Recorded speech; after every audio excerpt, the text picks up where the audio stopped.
CM house में आम आदमी पार्टी की राज्यसभा सांसद स्वाति मालीवाल की कथित पिटाई वाले मामले की जांच की आंच केजरीवाल के परिवार तक पहुंच गई है। अरविंद केजरीवाल के माता पिता से पुलिस को पूछताछ करनी है आज, लेकिन अब सूत्रीय जानकारी दे रहे हैं दिल्ली पुलिस केजरीवाल के सरकारी आवास में आज तो नहीं जाएगी पूछताछ करने के लिए। केजरीवाल के घर आज नहीं जाएगी पुलिस, ये जानकारी सामने आ रही है। आज अरविंद केजरीवाल के माता पिता का बयान दर्ज नहीं किया जाएगा, सूत्र ये बता रहे हैं। देखिए 11:30 बजे का समय था जो दिया गया था, दिल्ली पुलिस की टीम को 11:30 बजे तक सीएम आवास पर पहुंचना था और वहां पर अरविंद केजरीवाल के माता पिता का बयान दर्ज करना था, लेकिन अभी तक दिल्ली पुलिस की टीम पहुंची नहीं है और ऐसे में सूत्र बता रहे हैं कि आज ये बयान दर्ज नहीं होगा। हालांकि केजरीवाल अपने माता पिता के साथ दिल्ली पुलिस का इंतजार करते रहे। ये तस्वीर भी सामने आई है जिसमें सीएम आवास के भीतर अरविंद केजरीवाल, उनकी पत्नी सुनीता केजरीवाल अरविंद केजरीवाल के माता पिता के साथ नजर आ रहे हैं। देखिए किस तरीके से अपने बूढ़े पिता को अरविंद केजरीवाल सहारा देकर बाहर की तरफ लेकर आते हुए। और इससे पहले आज सुबह जब तक ये खबर थी कि साथ दिल्ली पुलिस की टीम को पहुंचना है 11:30 बजे के आसपास अरविंद केजरीवाल के माता पिता का बयान दर्ज करने के लिए, तो सुबह से ही आम आदमी पार्टी के नेताओं का सिलसिला सीएम आवास पहुंचने का शुरू हो गया था। आम आदमी पार्टी के राज्यसभा सांसद संजय सिंह मीडिया के सामने आए थे और संजय सिंह की तरफ से आकर यह कहा गया था कि साहब राजनीतिक दुर्भावना के चलते अब अरविंद केजरीवाल के बूढ़े मां बाप को भी प्रताड़ित करने की साजिश बीजेपी की तरफ से रची जा रही है। संजय सिंह ने बताया था किस तरीके से अरविंद केजरीवाल के पिता जिनकी उम्र 84 साल है, उनकी माताजी जिनकी उम्र 76 वर्ष है, पिता बहुत बूढ़े हैं, बिना सहारे के चल नहीं पाते हैं, ऊंचा सुनते हैं, इस तरीके की तमाम बातें संजय सिंह की तरफ से बताई गई थी। और ये तस्वीर जो आप देख रहे हैं, देखिए किस तरीके से हाथ पकड़कर माता पिता को जो आवास वाला हिस्सा है उससे जो बाहर मुख्यमंत्री आवास में ही एक अगला एंक्लोजर बना हुआ है वहां पर वो लेकर आए और बहुत देर तक बैठकर इंतजार करते रहे कि पुलिस की टीम आएगी। 11:30 बजे पुलिस की टीम को पहुंचना था और उसे कुछ सवाल जवाब करने थे अरविंद केजरीवाल के माता पिता से, लेकिन अभी तक तो दिल्ली पुलिस की टीम पहुंची नहीं है। और इस बीच स्वाति मालीवाल पिटाई कांड को लेकर स्मृति ईरानी बीजेपी के नेता हैं, उनकी तरफ से सीधे सवाल केजरीवाल से पूछा जा रहा है। स्वाति मालीवाल की पिटाई अरविंद केजरीवाल की मौजूदगी में क्यों हुई, ये सवाल पूछ रही है स्मृति ईरानी। केजरीवाल मालीवाल पिटाई कांड पर चुप क्यों हैं, ये सवाल उठा रही हैं स्मृति ईरानी। तो कमोबेश वही सवाल जो बीजेपी की तरफ से लगातार पूछे जा रहे हैं, उन्हीं सवालों को लेकर आज पार्टी की तरफ से स्मृति ईरानी मीडिया के सामने आई। सुनिए। स्वाति मालीवाल जी की जब पिटाई केजरीवाल जी के घर पर चल रही थी, उस वक्त केजरीवाल जी के अलावा उनके स्टाफ और परिवार का कौन कौन सा सदस्य मौजूद था, इसकी जानकारी सिर्फ स्वाति मालीवाल और केजरीवाल जी दे सकते हैं। स्वाति मालीवाल को क्यों मारा गया केजरीवाल जी की उपस्थिति में, केजरीवाल जी क्यों स्वाति मालीवाल की असॉल्ट के संदर्भ में अब तक स्पष्ट रूप से बोले नहीं,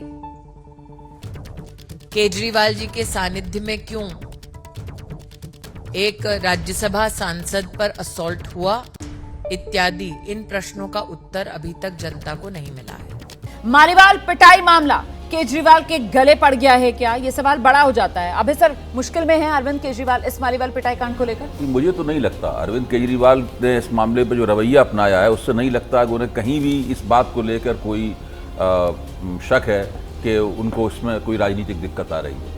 उसकी वजह है जब शुरू में ये मसला आया पर था। सर जवाब तो देते बन नहीं रहा उनसे इस मुद्दे पर, उनसे सवाल पूछा जाता है, वो माइक जो है वो आगे बढ़ा देता है। नहीं, उनको वो उनकी रणनीति है कि हम इस मसले के ऊपर जवाब क्यों दें। ओके, उनकी रणनीति है, जवाब देना चाहे वो 50 जवाब दे सकते हैं, ठीक है, वो हर चीज का खंडन कर सकते हैं, वो खंडन करना भी मुनासिब नहीं समझते। मेरा कहना यह है कि जब ये मसला पहली बार आया था तो मैं भी इसी सीट पे बैठा हुआ था यहाँ पर, तब मैंने ये कहा था कि आम आदमी पार्टी को इन चीजों का जवाब देना होगा, ये बहुत गलत बात है, ये पूरा कांड जो हुआ है गलत कांड है। ठीक है। उसके बाद जब दूसरे प्रमाणों का दूसरा दौर आया, उससे यही शक मेरे मन में पैदा हो गया कि भाई इनकी पिटाई हुई भी है कि नहीं हुई है। अब तो जब मैं देखता हूं पूरे मसले को, मुझे एक भी बार एहसास नहीं होता कि इनकी पिटाई हुई है। जिस दिन इनकी पिटाई हुई तथाकथित रूप से, उस दिन उन्होंने मेडिकल जांच कराई नहीं, मेडिकल जांच उसके 4 दिन बाद कराई उन्होंने। लेकिन आप जो बात कह ऐसा रहे हैं कभी नहीं इससे होता है, तो फिर देखिए। नहीं सर, इससे फिर सवाल ये आएगा विजय जी कि वो संजय सिंह आम आदमी पार्टी के वो भी सांसद है ना, उनकी तरफ से अगले दिन आकर प्रेस कॉन्फ्रेंस करके ये क्यों कहा गया कि स्वाति मालीवाल के साथ जो हुआ वो बहुत बुरा हुआ? उन्होंने विभव को कटघरे में क्यों खड़ा किया? मतलब अभद्रता शब्द का इस्तेमाल किया है, पिटाई के शब्द का इस्तेमाल नहीं किया था। मुख्यमंत्री के आवास में कुछ तो गलत हुआ ना। और सवाल ये कि जो अभी अभय सर ने कहा कि साहब खंडन करना भी मुनासिब नहीं समझ रहे हैं अरविंद केजरीवाल, तो चुने हुए मुख्यमंत्री हैं, सीएम आवास पर पार्टी की राज्यसभा सांसद के साथ, चलिए ठीक है अभद्रता होती है, उस पर बोलना नहीं चाहिए क्या?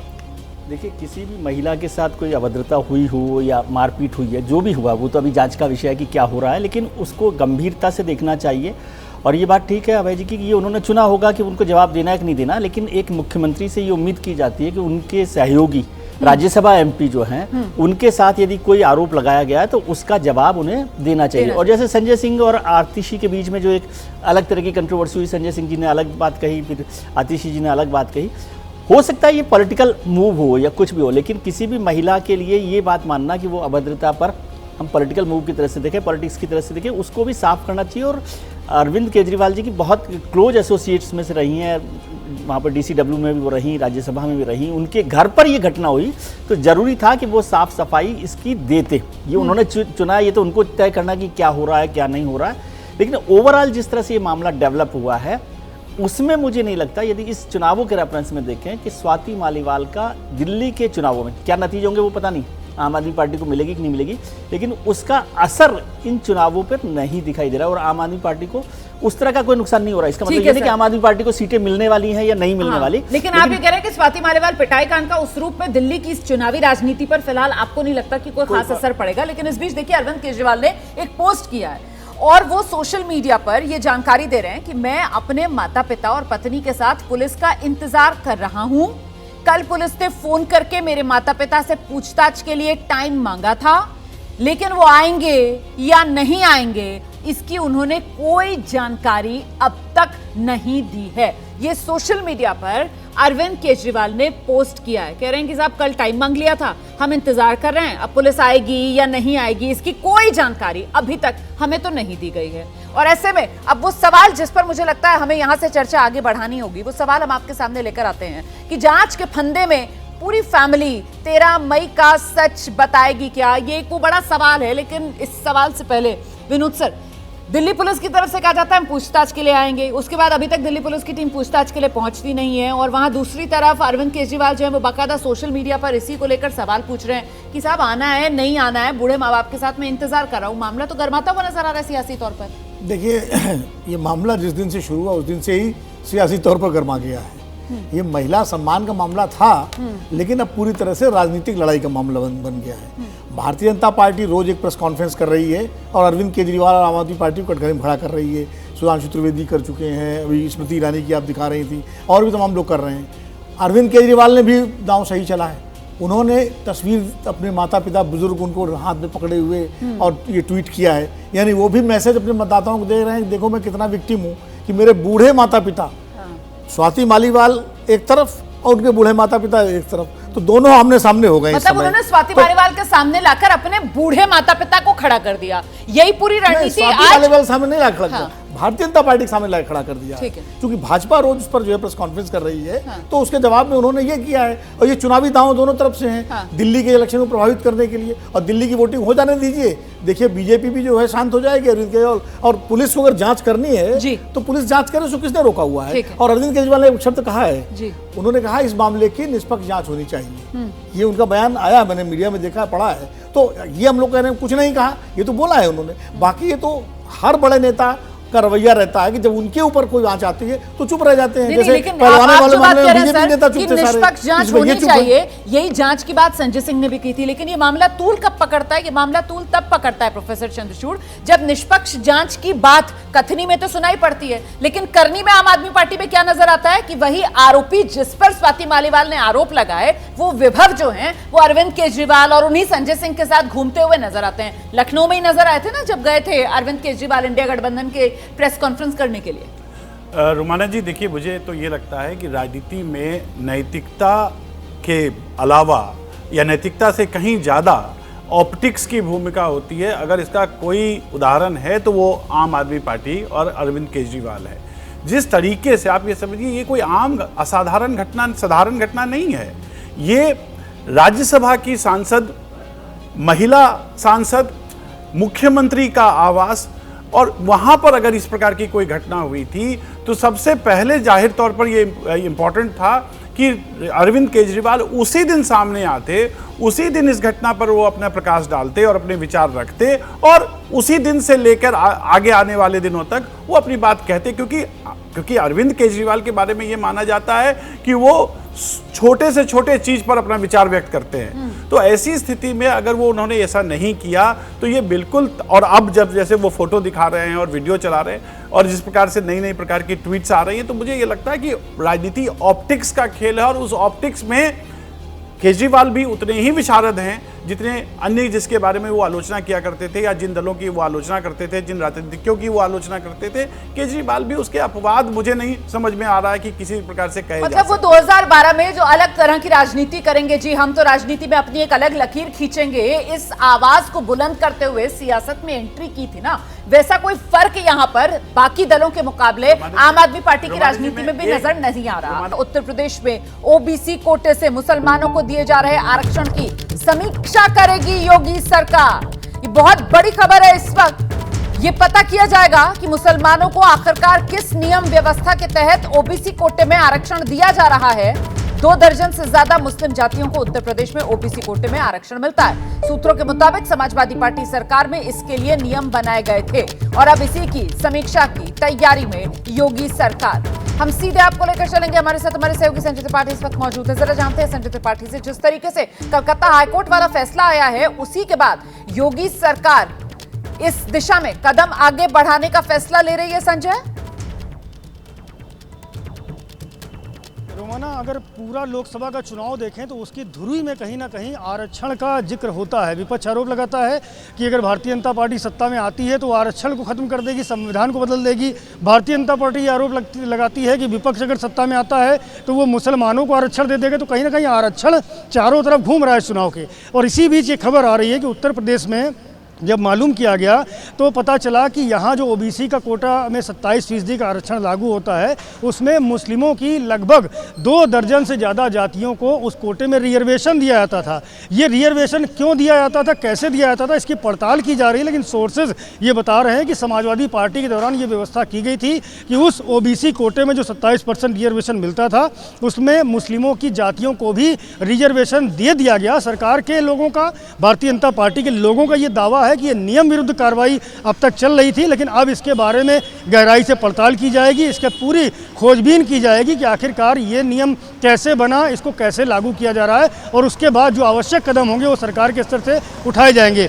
बताया ये भी जा रहा है कि उत्तर प्रदेश सरकार का जो पिछड़ा कल्याण आयोग है वो इसके बारे में जो आवश्यक जानकारियां हैं वो जुटा रहा है, और सरकार की ओर से निर्देश दिए गए हैं कि पूरी बारीकियां इस रिजर्वेशन की, इसको दिए जाने से लेकर के और आज तक कितने लोगों को इस आरक्षण का लाभ मिला है, कितनी जातियों को इस आरक्षण का लाभ मिला, ये सारा का सारा जल्द से जल्द ब्यौरा जो है वो जुटा करके सरकार को दें। और उसके बाद बड़ी बैठकें होंगी।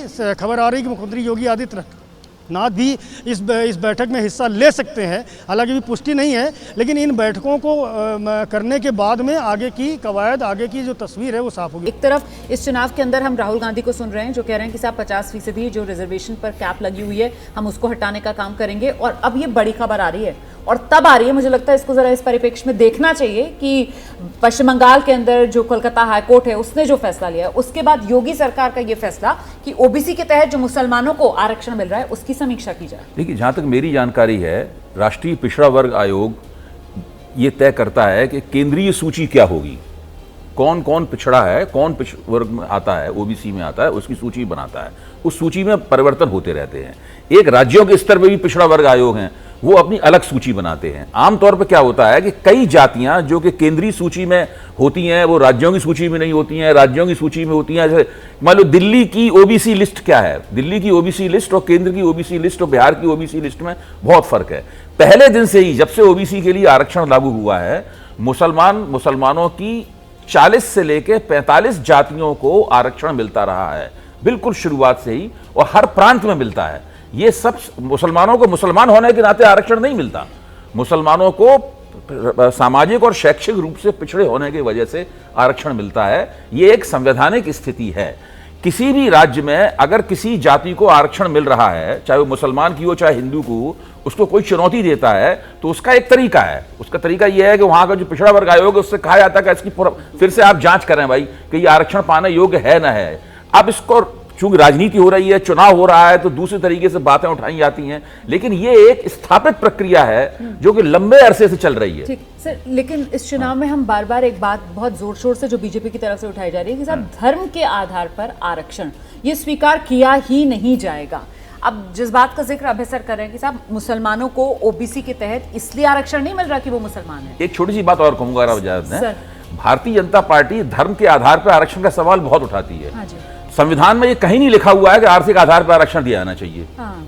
कभी नहीं। लेकिन फिर भी भारतीय जनता पार्टी ने अपने घोषणा पत्र में 90 में ये शामिल की मांग, और जब उसके पास सत्ता आई तो उसने आर्थिक आधार पर आरक्षण दिया, और इस तरीके से ऊंची जातियों को आरक्षण की दुनिया में पीछे के दरवाजे से उसने घुसपैठ करा दी। बिल्कुल, देखिए वो तो ये सब संविधान संशोधन के हाँ, जरिए वही किया मैं गया। कह रहा और हूं। मैं इस बात को दोहराती भी हूं अपने कार्यक्रमों में कि जब आरक्षण को लेकर चर्चाएं हो रही थी, जब संविधान बन रहा था, तो उसमें कैटेगोरिकली ये बात कही गई थी कि साहब जो आरक्षण है वो गरीबी उन्मूलन कार्यक्रम नहीं हो सकता। बिल्कुल, लेकिन फिर भी इसको सत्ता के दम पे किया गया कि नहीं किया गया? ठीक है, लेकिन अब ये जिस तरीके से मामला तूल पकड़ता जा रहा है, आप किस दिशा में आगे बढ़ता हुआ देख रहे हैं इसको? देखिए, संविधान सभा का आपने जिक्र किया तो मैं संविधान सभा पर जाता हूँ। संविधान सभा में दो बहुत महत्वपूर्ण बातें की गई। एक ये जो आपने कही कि गरीबी उन्मूलन वो आधार नहीं है आरक्षण का कि गरीबी उन्मूलन के लिए किया जाए, इसलिए उन्होंने आर्थिक आरक्षण का विरोध किया, और दूसरा धर्म के आधार पर आरक्षण का विरोध किया।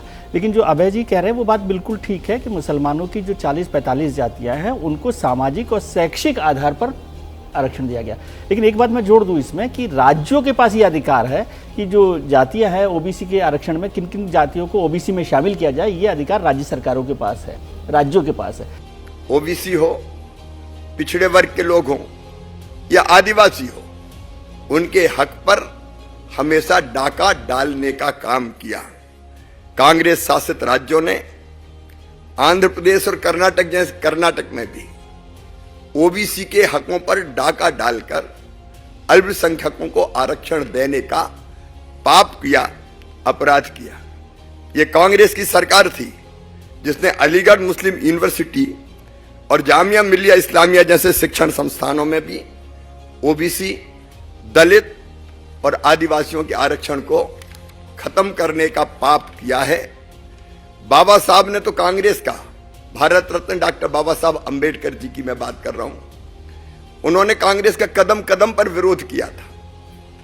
बाबा साहब चुनाव न जीत जाए, चुनाव जीतने से रोकने के लिए कांग्रेस ने कई बार रोड़े अटकाए। पंडित नेहरू और इंदिरा जी को तो उनके जीवित रहते ही भारत रत्न मिल गया था। बाबा साहब को भारत रत्न तब मिला जब भाजपा के समर्थन से सरकार बनी। कांग्रेस आरक्षण के मुद्दे पर कांग्रेस पर जमकर बरसते हुए शिवराज सिंह चौहान को आप सुन रहे थे। विजय सर, आप अपनी बात पूरी कीजिए। मैं और जोड़ना चाहता हूँ, जो आर्थिक आरक्षण की बात हुई तो आर्थिक आरक्षण संविधान सभा में नहीं माना गया, संविधान में भी नहीं किया गया, लेकिन उसके बाद जब भारतीय जनता पार्टी की सरकार आई तो उसने संविधान में संशोधन करके उसको किया और सुप्रीम कोर्ट ने उसको अप्रूव किया। तो मतलब ये नहीं है कि वो इलीगल तरीके से है, तो वो अलग इशू है। लेकिन ओबीसी के आरक्षण में ओबीसी किन जातियों को शामिल की जाए, ये फिलहाल राज्यों के पास बड़ा अधिकार है। अब उसको रिव्यू करना भी अधिकार है, जैसा चर्चा हुई कि पिछड़ा आयोग वहां पर होता है, वो उसको रिव्यू करता है, समय समय पर उनमें से कुछ को शामिल भी किया जाता है। बात आपने कही ना कि भाई राज्यों के पास ये अधिकार था, और ऐसे में सरकारें जो हैं वो इस कटघरे से खुद को नहीं बचा सकती हैं कि अपने फायदे के लिए वोट बैंक पॉलिटिक्स के चलते उन्होंने कुछ जातियों को गलत फायदा पहुंचा दिया। तो ये उसकी समीक्षा हो रही है। देखिए, मुझे लगता है भारतीय जनता पार्टी एक विरोधाभास से जूझ रही है। एक तरफ तो प्रधानमंत्री से लेकर के भाजपा के अध्यक्ष नड्डा जी पसमानदा मुसलमानों को आरक्षण देने की बात करते हैं, उसके लिए यात्राएं निकालते हैं। पसमानदा कौन है? पिछड़ी जातियों को मुसलमान नहीं है पसमानदा। और वही पिछड़ी जातियां जो आरक्षण, पिछड़ों के आरक्षण की जो पुराण है, मंडल आयोग की रिपोर्ट, वही उससे आदि पुराण है जहां से पिछड़ों के आरक्षण निकला है। उस मंडल आयोग की रिपोर्ट में मुसलमानों की बहुत सारी जातियां शामिल की गई हैं। झोझे, मनिहार, अंसारी, ये जुलाहे, ये तमाम सारी जातियां मंडल आयोग की रिपोर्ट में मंडल आयोग की रिपोर्ट में शामिल हैं। और बीपी मंडल, और उसी मंडल आयोग की रिपोर्ट के आधार पर विभिन्न राज्यों में पिछड़ों के आधार पर, पिछड़ेपन के आधार पर मुसलमानों की उन जातियों को आरक्षण है। ठीक है। मुसलमानों के नाते नहीं ठीक है। है। उत्तर प्रदेश में भी है बहुत सारे, और जैसा कि अभय जी ने कहा, कई जातियां ऐसी होती हैं वो हिंदू समाज की जो एक राज्य में पिछड़ी है, दूसरे राज्य में ठीक नहीं है। तो बस फिर तो ये समीक्षा होगी, अनियमितता पाई जाती है तो उस पर एक्शन होगा, मतलब कुल मिलाकर यही होता हुआ ये नजर सिर्फ आ रहा है। चुनावी मुद्दा बनाने की कोशिश है, चुनावी मुद्दा बनाया जा रहा है। चुनाव हो रहा ठीक है प्रोफेसर साहब, इसमें कौन सा दो मत है कि आरक्षण चुनावी मुद्दा नहीं रहा है या नहीं रहेगा। सिंपल सी बात यह है कि आरक्षण एक संवेदनशील मुद्दा है। इसके माध्यम से राज्य के द्वारा जो नियंत्रित संपदाओं का वितरण होता है वो विशेष समूहों के पास देकर सत्ता हथियाने की कोशिश पहले भी की गई है, आज भी की जा रही है, आगे भी की जा रहेगी। लेकिन ये भी हमें नहीं भूलना चाहिए कि इसी केंद्र सरकार ने 105वां संशोधन लाया और इस संशोधन के माध्यम से राज्यों का जो अधिकार है ओबीसी लिस्ट बनाने का, उसको माना गया।